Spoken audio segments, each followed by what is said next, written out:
Breaking news, guys, they finally did it. All in today's fourth stimulus check update, the two bills passing a vote in the House of Representatives, how the Democrats finally got it together, and most importantly, our stimulus prospects moving forward. Stay tuned until the end, guys, because President Biden's got something very big planned, and we're here to suss out all the details for you guys. Get excited because stimulus is on the way. This is the Ron Yates channel. We've got the latest, most accurate stimulus updates, timelines, and developments, not to mention the best insider tips on the stock market, crypto, and money making. So make sure you don't miss out. Hit the subscribe button, join the family, and tap that notification bell. That way you do not miss out on future videos and content. Oh, and the winter's right around the corner. How many of you guys have been faced with an unexpected water heater failure in your home? Maybe you go to turn on the heat and the heat doesn't turn on. Both those situations really suck and are very costly. This is exactly why me and my family signed up for a home warranty service so that we never have to worry about these issues again. And we were blown away by how dirt cheap it was. Make sure to get your free quote in the link in the description down below. I'll also drop a link in the pinned comment, but let's go ahead and jump into the stimulus. Both bills passed. After months and days and hours of negotiations, Democrats finally got their stuff together under the big tent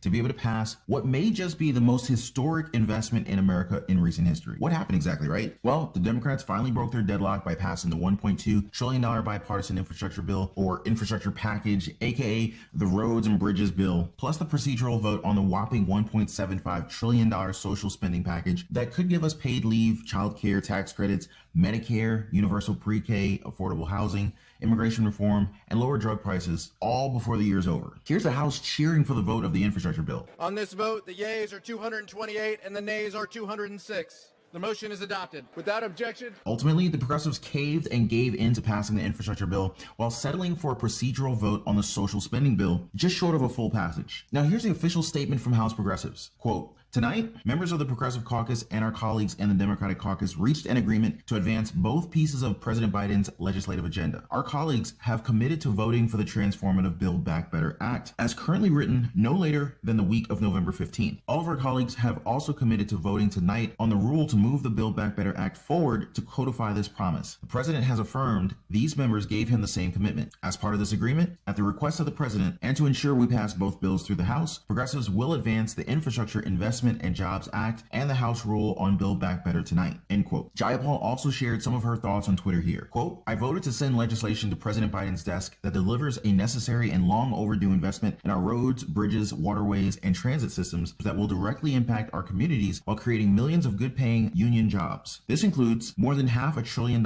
to improve our infrastructure, America's largest ever investment in public transit, the largest bridge funding since the mid-1900s. We're sending our communities, cities, and states the resources necessary to build back better. There is still much more to be done to fully invest in working families, and I will continue fighting for them while ensuring that this new infrastructure funding reaches projects throughout Seattle and across Washington." The tally on the infrastructure bill was 228 to 206, with 13 Republicans crossing the aisle to support the measure, and 6 progressive Democrats bucking President Biden and party leaders to register their opposition to a process that left the fate of the larger bill up in the air. The House then adopted a procedural rule establishing floor debate parameters for the $1.75 trillion social spending package along party lines, 221 to 213. All things said and done, the $1.2 trillion roads and bridges bill is making its way to President Biden's desk right now for his final signature, while the $1.75 trillion social stimulus bill is going to be going through some more sausage making, so to speak, until November 15th at the very latest. Now, in exchange for their votes, progressives got their written commitment from 5 moderate Democrats, Representative Josh Gottheimer, Ed Case of Hawaii, Stephanie Murphy of Florida,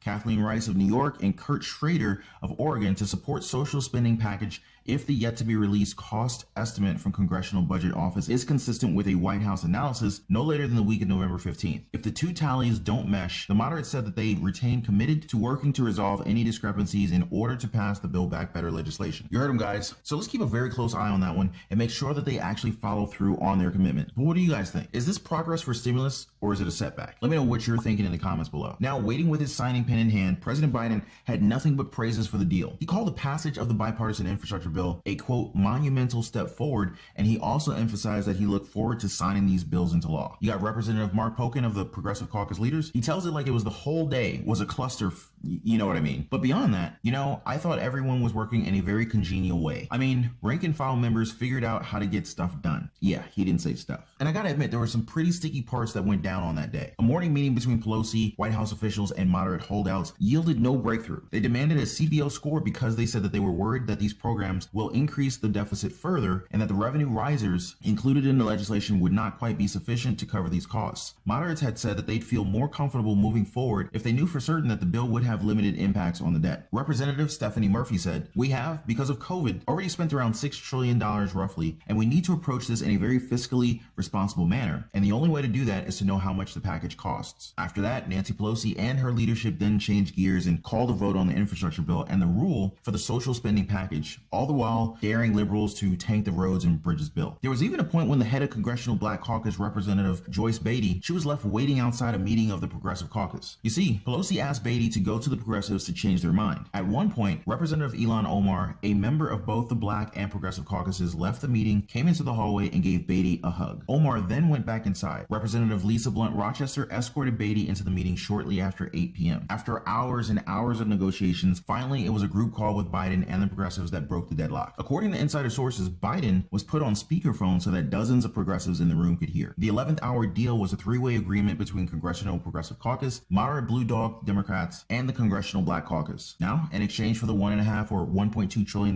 bipartisan infrastructure package getting the progressives' votes, the House also had to pass a rule setting up a future vote on Biden's $1.75 trillion social and climate spending package. There's also the written commitment that moderates will vote for President Biden's $1.75 trillion social and climate spending package if Congressional Budget Office's score of the bill is in line with White House estimates. This statement would be backed by Biden. It definitely got tense for a minute while Jayapal asked for each of the centrists who signed the statement to look her in the eyes as they committed both publicly and privately to vote for the broader spending deal after they had seen the cost estimates. After that, she went on to talk to reporters alongside centrist leader Representative Josh Gottheimer. That's when Jayapal said, "The Friday night votes are, quote, codifying that promise that our colleagues have made to us tonight. And let me tell you, we're going to trust each other because the Democratic Party is together on this." Now, it's definitely a roller coaster week for Biden, with Tuesday seeming to be the worst day in the presidency and Friday being the best. Partly thanks to Biden's 40-something approval ratings, Democrats lost the governorship of Virginia on Tuesday, which, by the way, a state Biden had won a year before by 10 points, and very nearly saw heavily favored New Jersey Governor Phil Murphy toppled as well. Friday was almost certainly the best day of Biden's presidency, with the economy creating more than 500,000 jobs in October, unemployment dipping to 4.6%, its lowest mark since May 2020, and Pfizer announcing that its experimental antiviral pill showed an 89% effectiveness rate in reducing hospitalizations and deaths from the virus. Oh, and don't forget that closer Friday night for the $1.2 trillion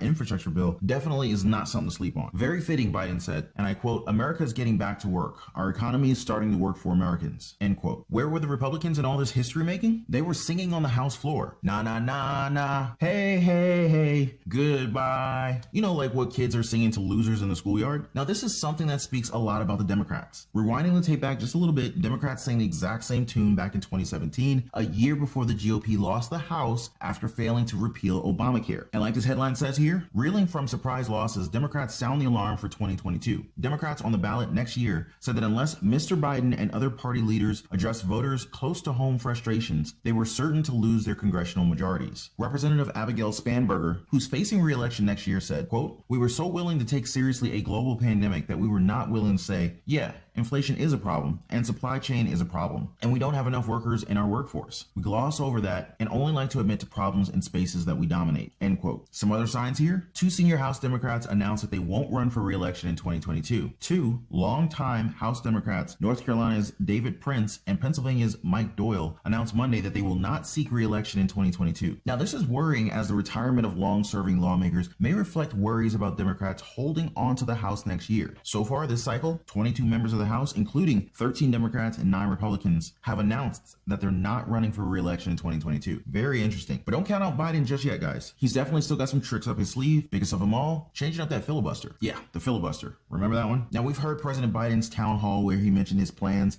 about altering the filibuster, aka the 60-vote rule, stopping Democrats from enacting even more stimulus for us. Well, now they're saying that he's going to deliver on his promise with a change-up following in a few weeks. The White House said Friday that President Joe Biden would speak in the coming weeks about moving forward to, quote, fundamentally alter the filibuster or even eliminate the legislative roadblock that empowers the Senate minority as he aims to pass sweeping voting laws and secure the nation's credit. For starters, he may try it out on the debt ceiling fight brewing up again in just a few weeks. In his words, if Republicans refuse to provide the votes necessary to raise the debt limit, as they threatened last month before backing down on the eve of a potential government default, quote, I think you'll see an awful lot of Democrats being ready to say, not me, I'm not doing that again. We're going to end the filibuster, end quote. Then there's the voting rights bill hitting the Republicans' wall in the Senate. Now, according to Biden, voting rights is equally as consequential, suggesting he would be open to filibuster changes to pass the long-stalled Democratic legislation, as well as maybe more on unspecified issues. That maybe more right there is exactly what I'm talking about, guys.